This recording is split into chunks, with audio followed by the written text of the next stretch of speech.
নমস্কার। আমরা জানি যে সমগ্র রাজ্য জুড়ে যে লক্ষ্মী ভান্ডার প্রকল্পটা চালু ছিল এত বছর তৃণমূল সরকারের আমলে, সেটা কিন্তু আমাদের সরকার মানে পরিবর্তন হওয়ার পরে আমাদের সরকার নতুনভাবে প্রকল্পটাকে চালু করছে বা করে ফেলেছে। সেটা হচ্ছে অন্নপূর্ণা যোজনা। এই প্রকল্প মানে অন্নপূর্ণা যোজনার যে ফর্ম ফিল আপ ১২ পাতার একটি ফর্ম ফিল আপ সেটা কিন্তু ইতিমধ্যেই সমগ্র রাজ্য জুড়ে শুরু হয়ে গেছে। যারা সত্যিই যোগ্য মানে আমাদের যে মা কাকিমারা রয়েছেন তারা এই আর্থিক সাহায্যের জন্য যারা সত্যিই যোগ্য তারা কিন্তু এই আর্থিক সাহায্যটি পাবে।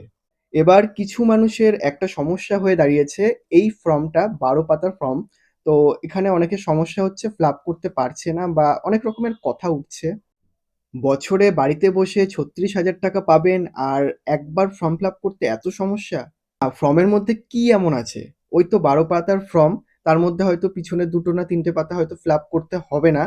সমগ্রটাই বাংলায় লেখা রয়েছে। তাতে মানুষের সমস্যা হচ্ছে।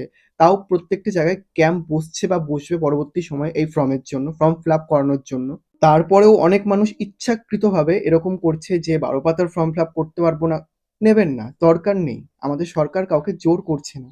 দরকার নেই, নেবেন না। আপনার বিউটি পার্লারে খরচা মেটানোর জন্য আপনার দরকার নেই। যারা সত্যিই যোগ্য তারা পাক। তাদের জন্য সরকার আছে, সরকার করবে। মানে বাড়িতে বসে বছরে ৩৬,০০০ টাকা পাবে, একবার ফর্ম ফিল আপ করতে এত সমস্যা। এখন তো সন্দেহ উঠছে যে এরা সত্যি চেয়েছিল পরিবর্তন হোক।